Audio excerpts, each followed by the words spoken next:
सजाए मौत और 7 को उम्र कैद की सजा सुना दी गई है। 76 मुल्जिमान को 2-2 साल कैद की सजा सुनाई गई है। अपडेट कर रहे हैं आपको, सियालकोट में श्रीलंकन शहरी को कत्ल करने के वाकये में 6 मुल्जिमान को सजाए मौत और 7 को उम्र कैद की सजा सुना दी गई है। मुनीर बाजवा से मजीद तफसीलात मालूम कर लेते हैं। जी मुनीर,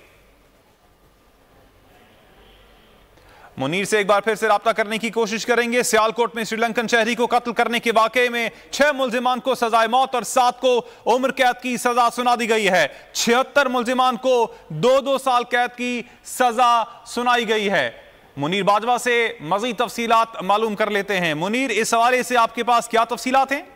जी बिल्कुल, दहशतगर्दी अदालत ने श्रीलंकन शहरी को कत्ल करने वाले 6 मुल्जिमान को मौत की सजा सुनाई है, जबकि अदालत ने 9 मुल्जिमान को उम्र कैद और 1-1 लाख रुपए जुर्माने की सजा भी सुनाई है। दहशतगर्दी अदालत गुजरांवाला की जज ने कोटला जेल में इस केस का ट्रायल किया और आज इस केस का फैसला सुनाया है। और प्रोसिक्यूशन की टीम ने सेक्रेटरी प्रोसिक्यूशन की सरबराही में आज प्रेस कॉन्फ्रेंस के जरिए इस केस का फैसला जो है उसको इस हवाले से मीडिया को आगाह किया है, क्योंकि तो कोटला जेल में किया गया था और इस ट्रायल के दौरान प्रोसिक्यूशन की जानिब से 46 चश्मदीद गवाहान को अदालत में पेश किया गया था और 10 CCTV कैमरों की फुटेज को चालान का हिस्सा बनाया गया था, जबकि